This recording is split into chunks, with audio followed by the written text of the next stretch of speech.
Hey guys, Sean P here with Remax in Victoria, BC, and here are some of the great questions I'm being asked by buyers and sellers this week. All right, let's start with a question that I've been getting from a lot of sellers this week.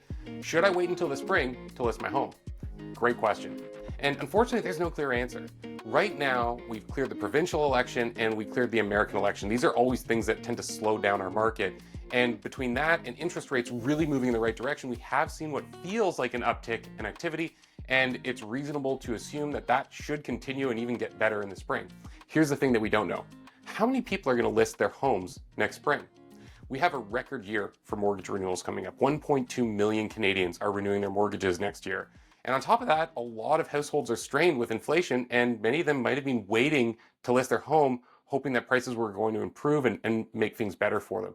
So we should see an uptick in buyer interest, but how will that counterbalance against inventory?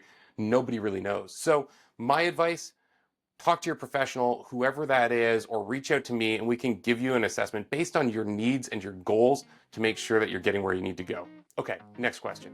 I had a buyer ask me this question this week, and I immediately thought I gotta make a video about this because it's something I've been asked so many times. The question is, can I move in to the home that I'm purchasing before I close on it?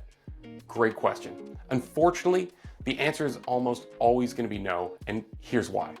The seller, if you ask them this question, is going to say, well, that doesn't sound too bad to me. Let me ask my lawyer. And the lawyer is the one that's going to tell them it's a bad idea. And there's two main reasons. First of all, if for whatever reason you failed to close on the home, you'd be inside the property without a lease, which essentially would make you a squatter, and it puts a huge burden of risk on the seller because if you chose not to leave, it would really complicate things for them. The other reason is that the seller is obliged to deliver the property to you in the same condition that you viewed it in. So if you move in, try to fix something, but mess it up and end up creating some damage, that's actually the seller's liability. They could be held responsible to fix it, which is totally unfair, but legally that's a position that they'd be in. So the lawyer will say, don't ever do this. And for that reason, the answer is always going to be no. All right, next question. Let's answer a question that I've been hearing from people this week about money. Why am I hearing about so many Canadians breaking their mortgages? Great question. Let's give it some context. When you take a mortgage, the bank agrees to lend you money in exchange for interest that you're going to pay them on it during the course of the loan. Now, the bank wants that interest, which is why they lent you the money. So if you break your agreement early with them, they're kind of left empty-handed a little bit. So what they do is they create a system of penalties if you break the mortgage early. So think of these like fees, and they can be quite a bit. $20,000, $30,000, $40,000 isn't uncommon at all. So why would anyone ever want to break their mortgage? Well, people typically try to avoid it at all costs. But here's the thing. There are a lot of Canadians who signed on in the past year or two for really high fixed rate mortgages. They might be paying 5, 6, or 7% on a multi-year term. And if they renew right now, they might be able to renew at a much lower rate. So Canadians are jumping out of their higher mortgages, even with high penalties and fees, to get into lower mortgage rates because over the course of the loan, it's actually going to save them a lot of money. Okay, here's a question I was asked this week about a home inspection. What if there's something significant on the inspection that I don't feel like I can take on?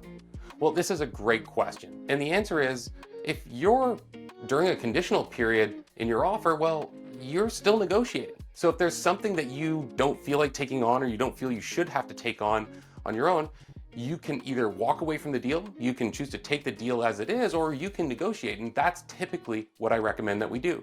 So we'll go back to the other side and we'll either ask them to replace the item or split the cost with you, or maybe cover the entire cost on their own and allow you to choose how it gets fixed. Regardless, this is something that usually tends to work out so long as you aren't being unreasonable. Any home, you should expect to see regular wear and tear. So if there's some maintenance items, those usually aren't things that we'd consider fair game in a home inspection. And then as well, if the thing that you're upset about is something that reasonably you should have been able to determine on your own just from walking through the property, the seller of the home probably isn't going to want to make an adjustment on it. So be fair and be honest. Just be open and discuss it with the other side. Usually it'll work out if you approach it from a position of wanting to keep the deal together. All right, that's it for this round. Thank you so much for watching. If you haven't already, please like and subscribe so you don't miss any of the other stuff that we're putting together. And if you have a question more specific to your personal situation, there's a link you can use in the description to connect with me. I'd love to talk about your plans involving real estate. Now, you might also have a great question that you'd love me to cover, so please drop it in the comments and I'll work it into one of my upcoming episodes. Thank you so much, and we'll catch you on the next one.